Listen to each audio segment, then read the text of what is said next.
Welcome to the Rusted Garden Homestead. Today's March 7th. I want to give you an update on the plants that I'm growing indoors. A lot of people have been asking for updates. If you follow me, subscribe, you can find just about every video on setting up these different plants. But today's update. So back in the beginning of January, I started my perennial flowers. This is bee balm, Shasta daisy, Gerber daisy, some other plants in there. They are all ready to be potted up. They're in the small 6Ls. I sell all of this at my seed shop if you need seed starting supplies. These are all ready to get potted up. I mean, that flat, if I potted these up, bought them individually, it would be hundreds of dollars in plants. I was able to grow these, you know, for seriously pennies a plant. Coming over here, I've got my blue better sage, more perennials that will be potted up, and they're just doing really, really well. These are overseeded, so when I plant these up, I will actually pull the tray, or I will pull the seed plug apart into two, and I will get 2 plants per this grouping. And these are a little bit overgrown. What's cool about the blue better sage is I can just trim this, get it set up. You just want the roots to survive right now. The leaves will come back in force. Carnations, those are my artichokes. These were all started around January 15th.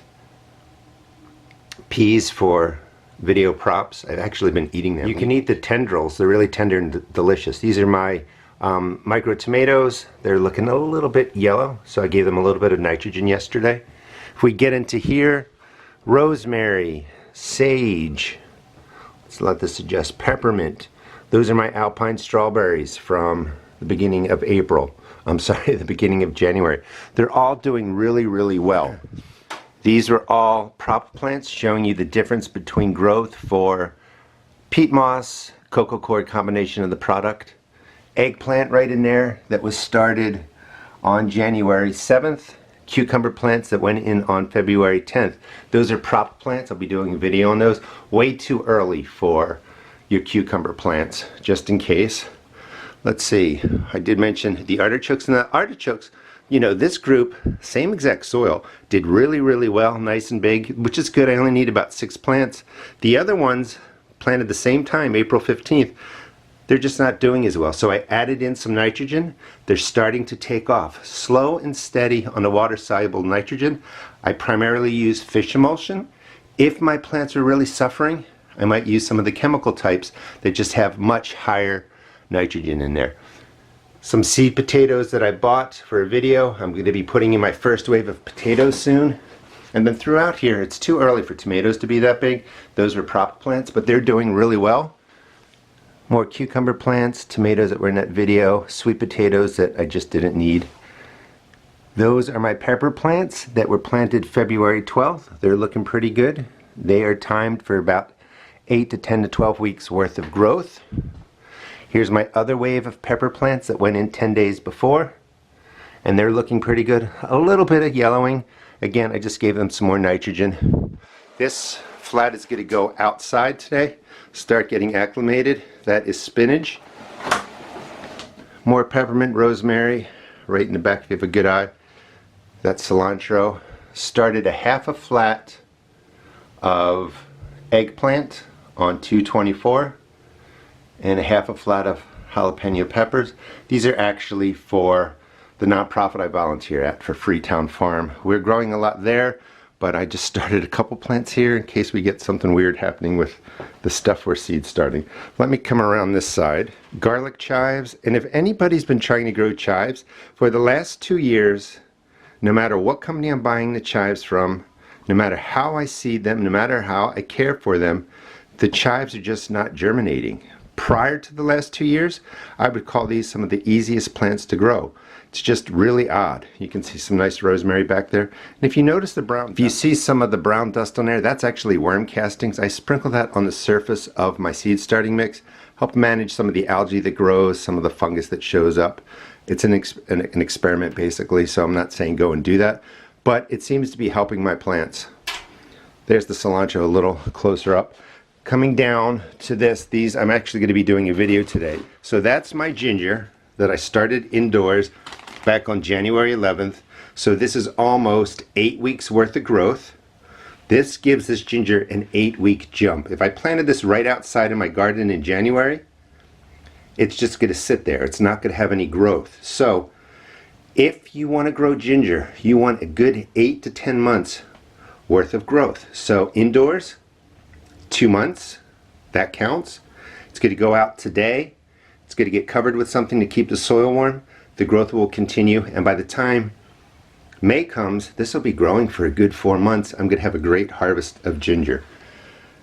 Come around the corner, more pea plants for videos. Some of my really early peppers, they look fabulous. I'm going to keep those.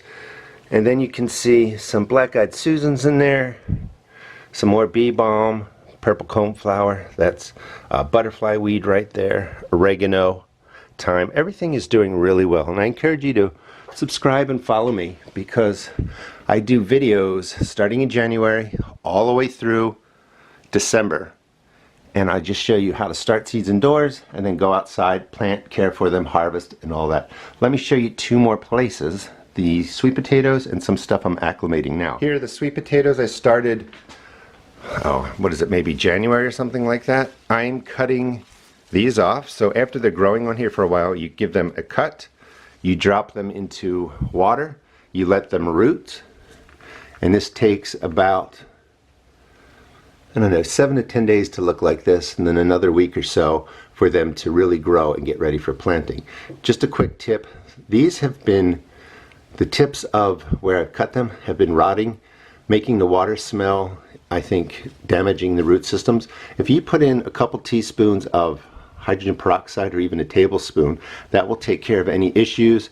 The extra oxygen from the H2O2 helps the roots grow better, so it's just a nice way to keep the water clean if you're trying to root out different plants. And you might have to experiment a little depending on how much water you put in there, somewhere from a couple teaspoons to a tablespoon of hydrogen peroxide.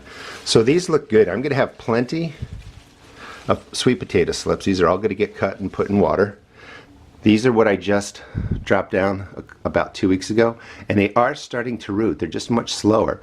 So you do want to get the sweet potatoes going now so that come May, when the soil's really warm, you have slips that are ready to go. These are higher end metal plant markers that we sell at our seed shop that you actually write on here with the grease pencil. It will not fade over the season. I'm going to use these for my tomato plants this year. All right, outside to what's acclimating. Acclimation is really important. You want to do this over 5 to 7 days. Slowly introduce them to the sun. Everything you're growing indoors is not used to the UV rays. If you put them out straight into the garden, the sun will actually kill your plants off. These are my onions, my leeks. They're all doing really well. They're going to, pretty much go out into the garden in the next couple of days. That's all my kale, doing beautifully. Once I bring my plants out here, I do give them a stronger dose of fish emulsion, get that nitrogen in there, really get the green growing, and they're going to go out into the garden. This is from March 2nd. This is more ginger that I just started, and you just cut it up into pieces like this. Put in a moist paper towel, soak these for a couple hours before you put them in here. I also rinse them with a couple tablespoons of hydrogen peroxide in the water, kill off any mold or fungus. And then every 7 to 10 days, take these out. I rinse them with a mild H2O2, hydrogen peroxide solution, keep the mold down, and they're going to take off just like you saw upstairs. Thanks for watching. Please subscribe. Not only will I be showing you, as I've done, how to grow these indoors, but we're going to take them all outside and get them into my garden. Please check out my seed shop at therustedgarden.com.